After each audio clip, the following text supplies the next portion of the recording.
So when I was 12 years old, I went, I want to change the world. I'm going to use little steps to start that. And then it came up with the jet skis, and we decided to ride the 2,000 kilometres down the Murray River for organ donation awareness.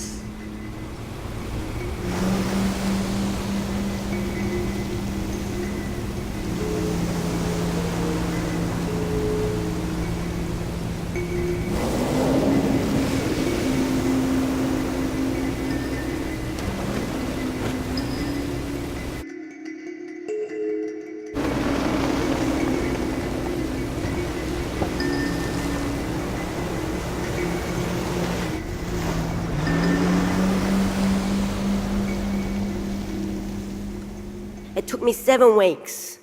I only had about 30% of my lungs. Now, to put that in perspective, if you ran around the oval a couple of times and tried to catch your breath through a straw, that's what it was like at rest. So let alone walking, riding a jet ski, or anything like that.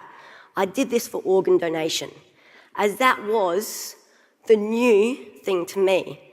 And I figured, they spent so long on the list, we need to change Australia's culture. Everybody believes that their child has this unique personality and this brilliant personality, but we know that Coen really was different because of the impact that he had on so many different people. At first we just thought, it's just because it's our child and we just think that he's special, but he really did have that X factor. And the media just loved it, and it wasn't planned out that way or anything like that, it just actually happened. They landed here with people knowing that they were coming to promote organ donation, and we had a big function in the park where people came and signed up, and so Coen had this idea that he wanted to sign up 1,000 new names to the organ donation registry. By the time they arrived in Echuca, we had sort of publicised the whole event. Well, I met him when he was a teenager, and we heard about his story and about his trip down the Murray, and I was an extraordinary young man. It was amazing. And then we've realised how much it took out of him going down the Murray, the fact that he was, that could have killed him. It took so long and it could have killed him. In 2010, I was assessed with double lung transplant. The doctors decided not to put me on the list yet. To me, that meant that I still have plenty of space left in my lungs. So I decided to jet ski 2,000 kilometres down the Murray River. Along this trip, I managed to sign up over 1,000 new people to the organ donor register. And also, a lovely lady called Jenny Mays nominated me for Pride of Australia. I won that. I also went on to winning Pride of Australia Nationals and also Pride of Australia People's Choice, which was voted on by Australians. Afterwards, I went back to hospital, and turns out that I used that little bit of lung space left, and I had to move to Melbourne for a double lung transplant. So only 15 minutes ago, we got a phone call from, I think her name was Georgia, that Coen has got a set of lungs. We're both shaking. The first call was actually a false call that we went in, it was all like, yeah. And then at the last minute, they said, sorry, it's not compatible. So when I got a call a month later, it was so much of a dream. It was just, they're gonna call it off again. And yet, they didn't.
I think things started going downhill when we were on the boat.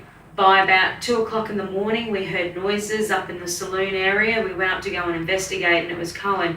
And he couldn't communicate with us properly. He was trying to tell us something, but he couldn't communicate with us properly.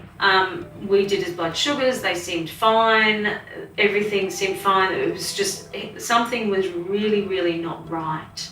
We were on the boat on the Whitsundays, and he went down for a routine hospital checkup, and they admitted him, and they said, look, you're in kidney failure, we need to start some dialysis. I remember when we got into the emergency department, and Coen still wasn't responding well or doing very well at all, and I remember saying to the doctor, like, you know, what's happening, what's going on? And they said, we don't know, and we don't know whether he's ever going to recover from this. How I look at it is a bit like someone asks you, how do you find school when you're in grade 12? It's like, well, I started it so young, I'm so used to it. It's doctors giving me information like, you may only live the next 6 months, you may only do this, you may only do that, whatever. So I'll push it as far as I can, and hopefully that makes it through. It's just that thing in my life. When I heard that he was fading, I got such a hell of a shock, because you in your own head, you see people as you think they're going to be. And what we didn't realise, what his family, what Dawn and the family obviously realised from way back, which we didn't know, was that all of that medication in the early days before the transplant, that must have knocked his body around so much. The last 12 months just seems to sort of question the events of what's happened, and I've seen him suffer. I mean, I know he was sick his whole life, but he never really suffered like he did in the last 12 months, which was quite upsetting to watch. His body just didn't respond well to dialysis right from the very beginning. And so they would give him some medications to try and counteract some of these effects he was having. And, you know, I think those drugs were doing just as much damage as what the actual effects were. The doctor was hoping that Coen would get better, you know, that he would get better so that he could make it to transplant. But Coen knew that he never would while he was on dialysis, and we knew as well, but there was nothing we could do. It was the dialysis was keeping him alive, but it was killing him as well at the same time.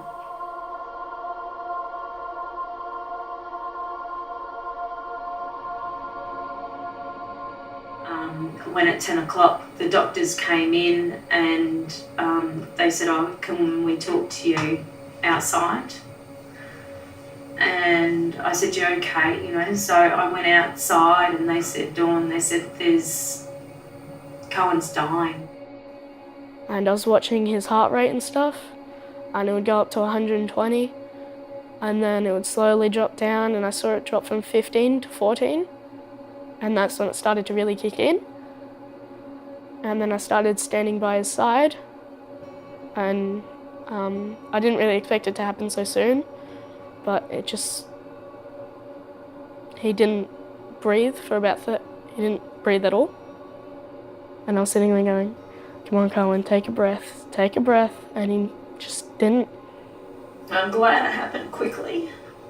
I didn't want it to be, you know, put Coen into palliative care, and that he would have known that, you know, he was going to die, and I don't think Coen would have liked that.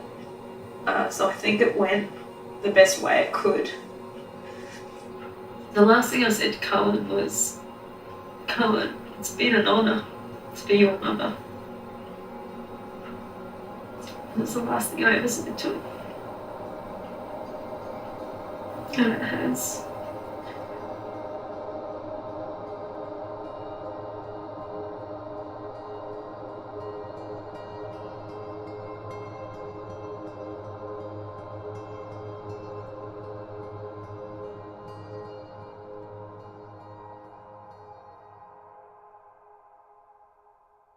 Losing someone, feeling to me, is almost a part of life now.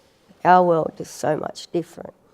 You know, it's about medication, it's about transplants, it's about death, and it's about how you can keep yourself happy, positive, and everything through it. And, you know, even though people go, it's a serious conversation, you can't really change it, but you can create your path. So that's how I sort of see death. I don't see it as a big thing. It's just another great adventure. Now, Australia Day is all about recognising inspiring Aussies, and they don't come any more courageous than this little guy. Coen was unlucky.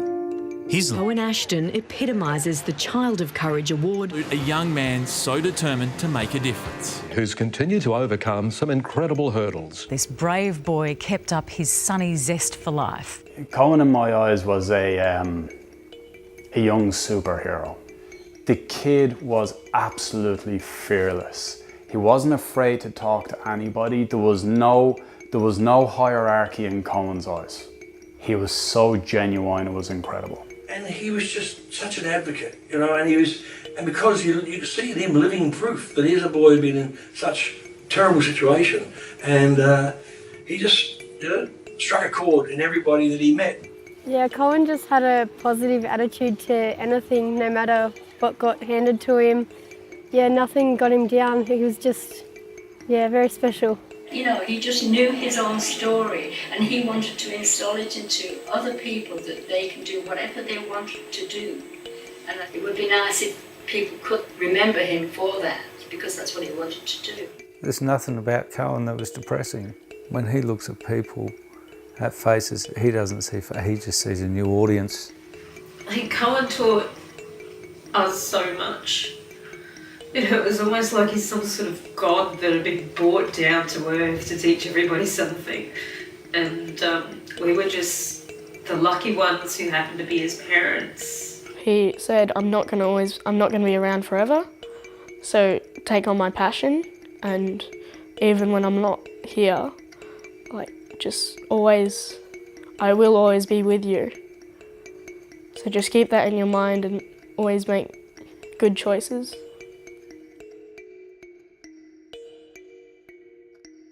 I believe that we're all dealt a hand of cards when we were born. Now, you could be someone like Justin Bieber and get a royal flush, or you can be someone like me who would get the worst hand card in the deck, a 7 and a 2. The difference is that I can bluff that 7 and a 2 so everyone else on the table thinks I have a royal flush. I believe that you can make your own future, even though you're dealt with whatever set of cards you're dealt with when you're born.